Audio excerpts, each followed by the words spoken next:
Jaha, då var det dags för en ny lektion om dialoger i vardagen.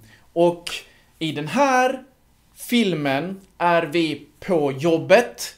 Det är fikapaus och vi har 3 arbetskollegor, Magnus, Lisa och Sandra, som pratar om vardagliga saker, sånt man vanligtvis normalt pratar om med kollegor på jobbet under pauserna. Om ni tycker om mina filmer, tryck på gilla-knappen, skriv något snällt, det hjälper mig och min kanal så att jag kan göra fler filmer. Vi har Magnus, detta är exempel från dialogen. Han frågar om tjejerna har sett den nya serien på Netflix och att den handlar om en ung kvinna som flyttar till New York för att... Och Sandra säger, nej, den har jag missat, är den rolig? Och Lisa har sett den och säger, den är jättespännande.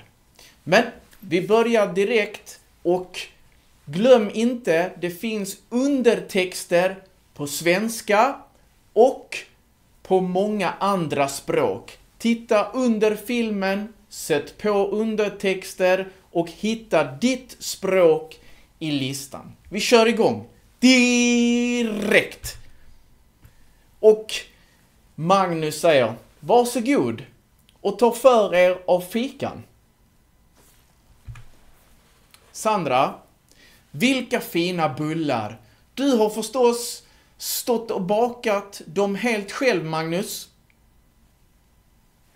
Och i varje sån här bild finns också en ruta med nya ord och uttryck. Ta för er, det kan man säga när man vill bjuda på mat eller något. Ta för er, varsågoda, ta vad ni vill ha. En fika ser ni längst borta på bilden. Det är bullar, kakor och kaffe. Förstås, såklart betyder det. Ja, det är faktiskt bullar från Ica som ligger här nere på hörnet. Tyvärr har jag dåliga nyheter. Kaffekassan är tom nu. Den brukar ju det när det är du som står för kaffet. Ja, haha. Och eftersom vi är inne på ekonomi och innan jag glömmer det så fyller Hanna år i kassan. Alltså Hanna som jobbar i kassan. Hon fyller 30 år. Jag lägger ett mail så får alla som vill lägga vars 50 kronor så kan jag köpa en fin present till henne. Nya ord. Kaffekassa är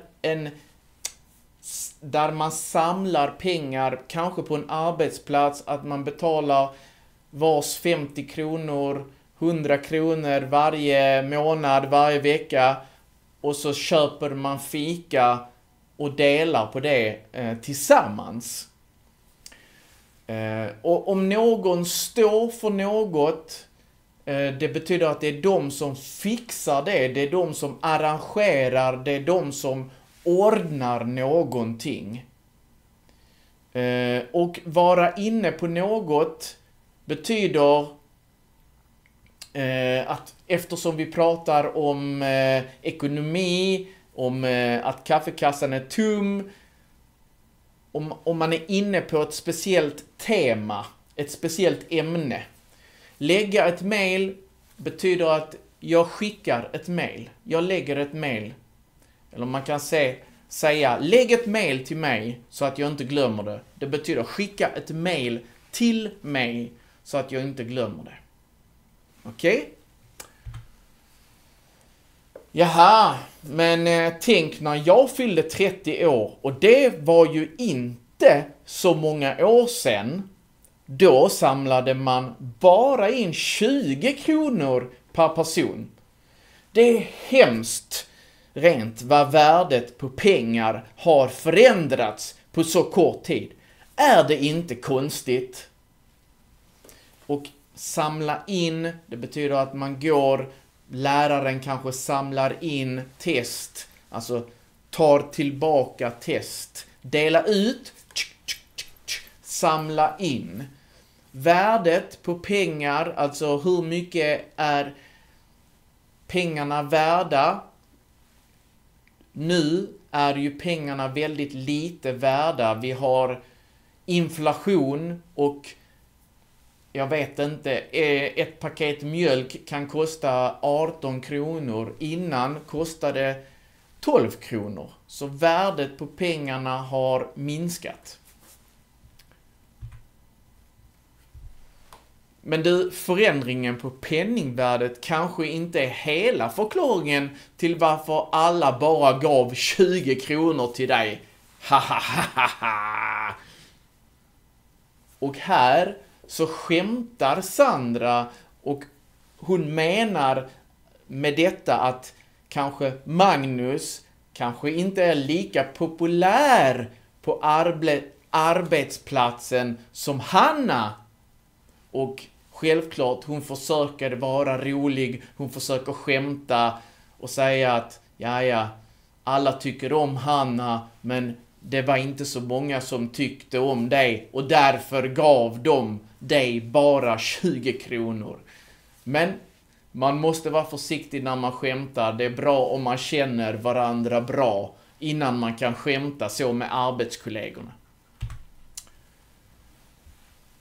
Och Lisa säger, jag tänkte precis samma sak. Magnus bara, oj, nu var ni taskiga. Och att vara taskig, det betyder när någon är dum, säger dumma saker, gör något dumt mot någon. Då kan man vara taskig. Att vara taskig är lite barnsligt. Barnsligt betyder att man gör så att barn är taskiga mot varandra, inte vuxna. Tänk alla dessa insamlingar. Kunde man inte göra något kul tillsammans istället? Ja, det var ingen dum idé. Förresten, för några år sedan fick min granne en sån trisslott man skrapar av sina kollegor när hon fyllde 40 år. Och tänk, hon vann! Och på bilden ser ni en trisslott. Det är så när man köper, kostar 25 kronor eller 50 kronor. Det var länge sedan jag köpte. Och sen skrapar man kan skrapa med nageln. Eller man kanske har ett mynt. Man kan skrapa lotten. Och så ska man ha 3 lika summor, då vinner man. Och får man också tv-apparat som på bilden, då kan man komma in till tv och vinna väldigt mycket pengar. Fick hon vara med i tv också? Ja visst, där skrapade hon fram 20 000 kronor i månaden i 10 år. Vissa har tur. Själv har jag aldrig vunnit något. Okej, så man kan vinna 20 000 i månaden i 10 år. Så varje månad får man 20 000, 20 000, 20 000. Vissa har tur. Här menar hon vissa människor, vissa speciella personer, inte alla, bara några få har tur. Att ha tur, att man har tur, man kan vinna på spel, man kan hitta något pengar på marken, då kan man säga att man har tur. Eller att man är nära om en olycka, kanske att en bil kör och precis att man klarar sig. Då kan man säga, åh, vilken tur jag hade. Men Sandra, du köper väl aldrig lotter eller satsar pengar? Då är det väl inte konstigt att du inte har vunnit något? Förresten, har ni sett den nya serien på Netflix? Den handlar om en söt ung kvinna som flyttar till New York för att söka jobb. Nej, den har jag missat. Är den rolig? Och här skojar Magnus tillbaka och han säger att ja, men hur ska du kunna vinna? Du satsar ju aldrig pengar. Du köper inga lotter eller satsar pengar på spel. Så då kan man ju inte vinna heller. Rolig och rolig. Det kan jag inte påstå, men den är väldigt spännande och romantisk. Hon blir ju kär. Men jag vill inte avslöja för mycket. Oj, romantik kan man inte få för mycket av. Så den tänker jag definitivt se. Vet du vad serien heter? Så en romantisk serie, det betyder det är mycket kärlek, man är romantisk, pussar, kramar, mysiga middagar, mycket kärlek helt enkelt. Avslöja, det betyder om man inte vill avslöja, då vill man inte berätta vad som händer. Inte avslöja vad som händer i filmen, i boken, i serien. Och den tänker jag definitivt se. Den tänker jag absolut se. Självklart. Det var något med The New Girl. Sök bara på girl. Girl betyder flicka på engelska. The New Girl, den nya flickan. Så sök bara på girl så borde du hitta den. Några roliga planer för helgen. Inget speciellt mer än att hälsa på mina föräldrar och passa på att göra vårfint i trädgården. Själv då? Passa på, det är när man har en bra chans. Kanske att det är fint väder. Det ska bli fint väder i helgen och då vill Sandra passa på att vara ute och göra fint i trädgården. Och vårfint, ja, man förstår att det är vår och att man gör trädgården fin nu när allt börjar växa och bli grönt. Tyvärr så växer ju också ogräs när solen kommer fram.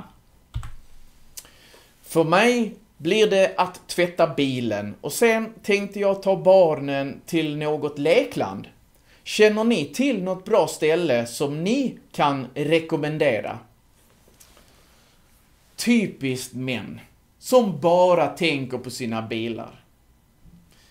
Jag var på ett trevligt lekland med mina barn förra månaden som heter Leos lekland och barnen älskade det. Ett lekland, det är ju en plats där det finns rutschkanor, man kan klättra, leka för barn. Och barn tycker om att leka där. Då får det bli en tur dit. Vad ska du göra i helgen, Lisa? Har du någon ny dejt inplanerad? Haha, va? Tror du att jag går på ny dejt varje helg? Nej du. Det blir en lugn helg med en massa filmmys och en promenad i skogen. Det blir nog en tur dit. Alltså det betyder jag kör nog dit. Till Leos lekland. En dejt.